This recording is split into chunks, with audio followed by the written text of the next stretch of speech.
Donc, Pardon, monsieur Mandement, je vous interromps 30 secondes. j'étais trop long peut-être déjà. Non, c'est passionnant, mais nous avons un temps contraint et Je vous en ensuite prie. d'autres Voilà. d'autres auditions. D'ailleurs, je vois que monsieur Bugy nous a rejoint, mais c'est pas encore l'heure, monsieur Bugy, même si vous êtes Il peut certainement écouter intéressé. peut-être. Oui, ben donc moi, je préférerais que chacun respecte les horaires dans lesquels s'inscrit D'accord. évidemment ces auditions.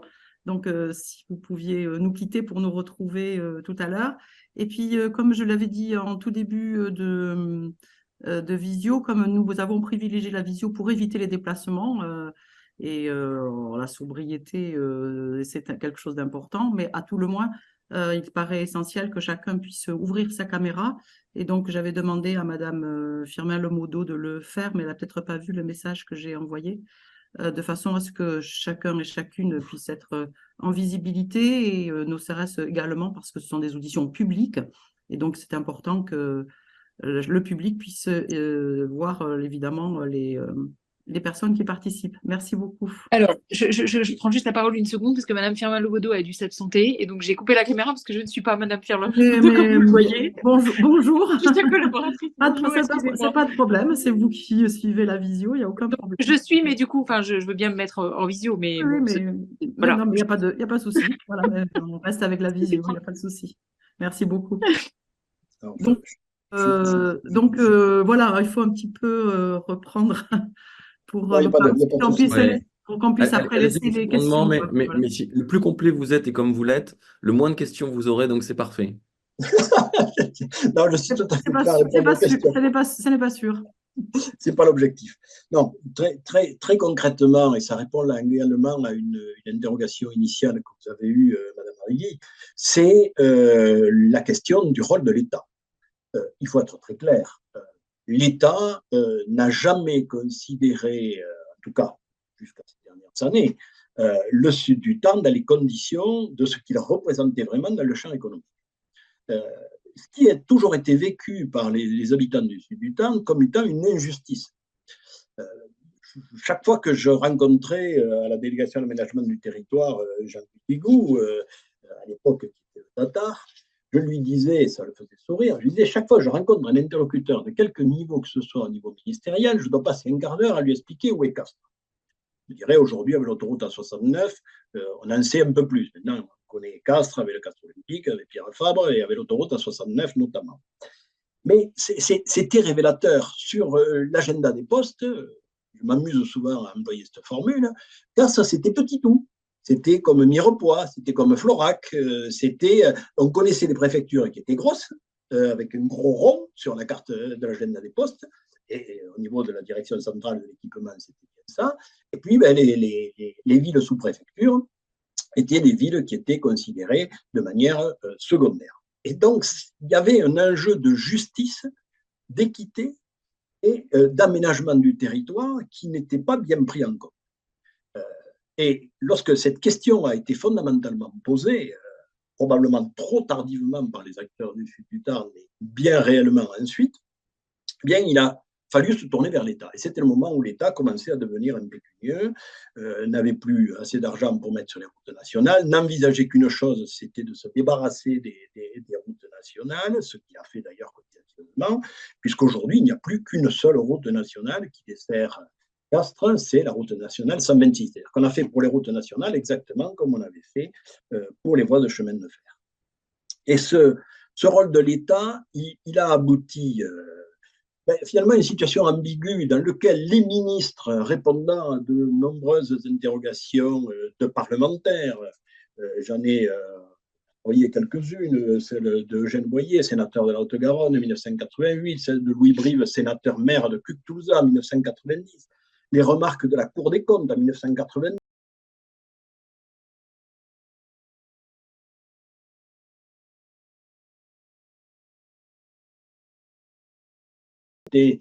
en 2004, chaque fois les ministres disaient, mais bien évidemment, le principe qui est retenu, c'est celui de la mise à deux fois de voie de Mazamet-Castres-Toulouse. C'est là-dessus que nous positionnons. Et c'est d'ailleurs dans ce sens que lorsqu'a été réalisée l'autoroute A68, dans sa dernière version, la partie entre Toulouse et le département du Tarn, le choix de la concession autoroutière à Vinci, et aujourd'hui donc groupe Vinci, a abouti à la réalisation d'une bretelle autoroutière en 2 fois une voie, et non pas en 2 fois 2 voies, mais avec la réservation des terrains pour l'éventuelle 2 fois 2 voies qui va maintenant se réaliser, qui menait de l'échangeur de Gragnac vers Versailles.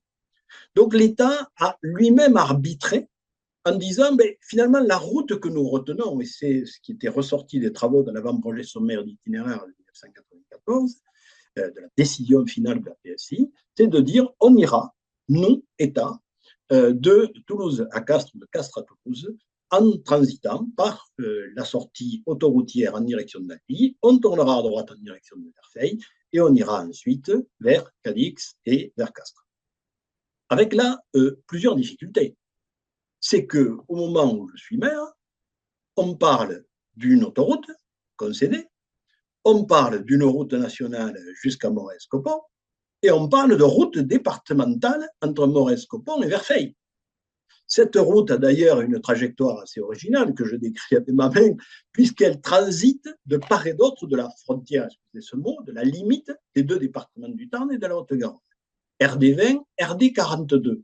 C'était 2 routes départementales sur lesquelles le département du Tarn, de son côté, considère qu'il faut quand même la moderniser, faire des rectifications de virage. On est dans la vallée du Giroux, pour prévoir ce que seront ultérieurement les aménagements de la future RN 126. Et le département du Tarn ne s'opposera d'ailleurs pas au déclassement de sa route départementale pour la reclasser en route nationale lorsque le moment viendra. Mais là, je ne serai plus élu. Le département de la Haute-Garonne, lui, voyait d'un tout autre œil cette situation. Lui, il avait une route nationale qui traversait, même si la topographie n'est pas aidante, qui traversait son département dans la partie est. Donc, globalement, Quinfonce-Brive, vous connaissez, jusqu'à vers Sossens et Vandine, et ensuite l'arrivée dans le Tarn.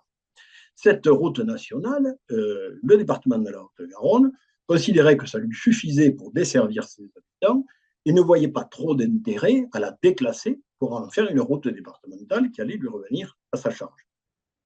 Donc, on a assisté finalement à un débat qui a été essentiellement porté par les Sud-Tarnais. Et ça explique d'ailleurs probablement une partie des réactions d'aujourd'hui, je ne me prononcerai évidemment pas là-dessus, dans la perception que peuvent avoir celles et ceux qui sont concernés du côté de la Haute-Garonne par rapport aux Tarnais. Je dis souvent, c'est la victime qui se plaint, c'est rarement celui qui n'est victime de rien. Et donc, les Sud-Tarnais, eux, étaient demandeurs finalement de cette liaison routière avec un rôle de l'État. Rôle de l'État qui a abouti, je l'ai dit, à cette APSI, qui a abouti à ces décisions ministérielles, mais qui a abouti à quelque chose qui a été un vrai problème, c'est la segmentation des enquêtes d'utilité publique et des déclarations d'utilité publique. Très clairement, les moyens de l'État ont conditionné les décisions administratives. Il eût fallu, à la fin des années 90, qu'une enquête d'utilité publique définisse et de manière complète le tracé. C'est compliqué, c'est évidemment avec des oppositions. On croit qu'il n'y a que les oppositions d'aujourd'hui. Il y avait des oppositions dans la pensée de Saïs, il y avait des oppositions sur la définition de Soile, il y avait des oppositions sur la définition de Laurent. Je veux dire, ce qui aujourd'hui est considéré comme acquis ne l'était pas à l'époque.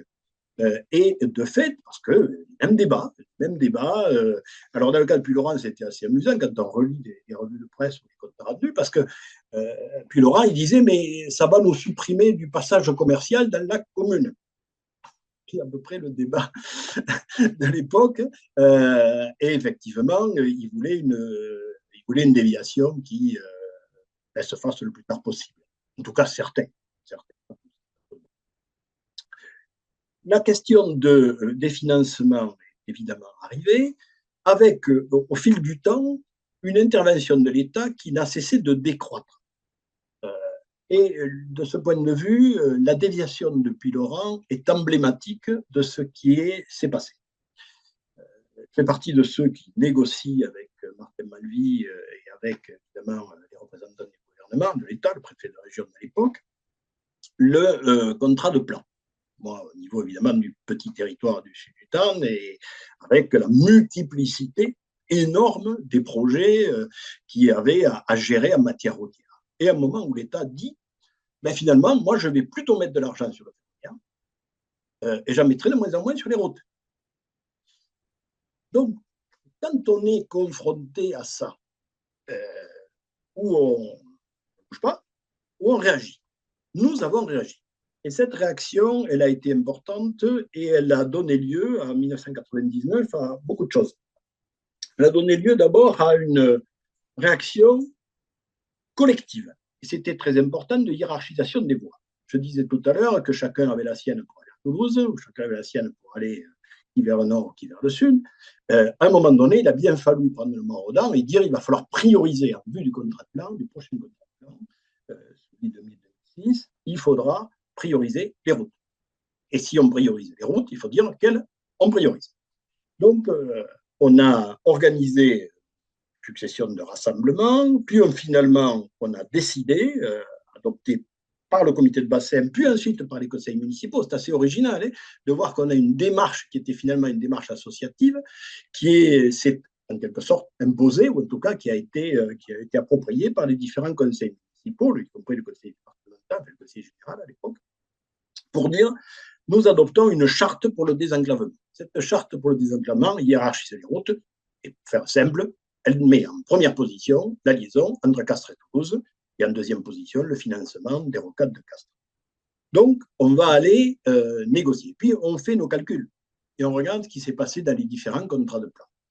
Si on s'en tenait au rythme des contrats de plan, rien ne pouvait être achevé avant 2018 ou 2020. Je dis bien au rythme des contrats de plan.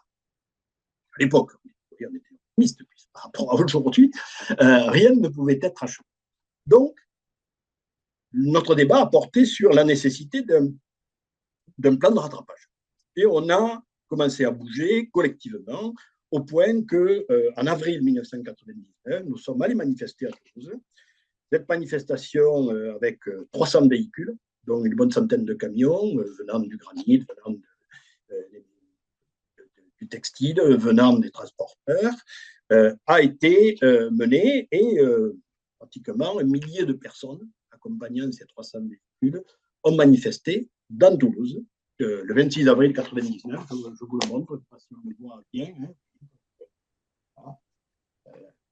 Et nous avons par ailleurs communiqué derrière, sachant que tous les maires de droite, de gauche territoire étaient unis sur ce plan de rattrapage, sur la nécessité du plan de rattrapage. C'était quoi un plan de rattrapage? C'était de dire à l'État, le rythme des contrats de plan n'y suffira pas, et il faudra avoir des moyens supplémentaires pour les routes, plan de rattrapage, dont nous n'avons obtenu qu'une toute petite partie lorsque, enfin, il s'est agi de négocier le contrat de plan. On a eu à peu près 3 fois plus de crédits routiers sur le contrat de plan 2000-2006 qu'on en avait eu auparavant.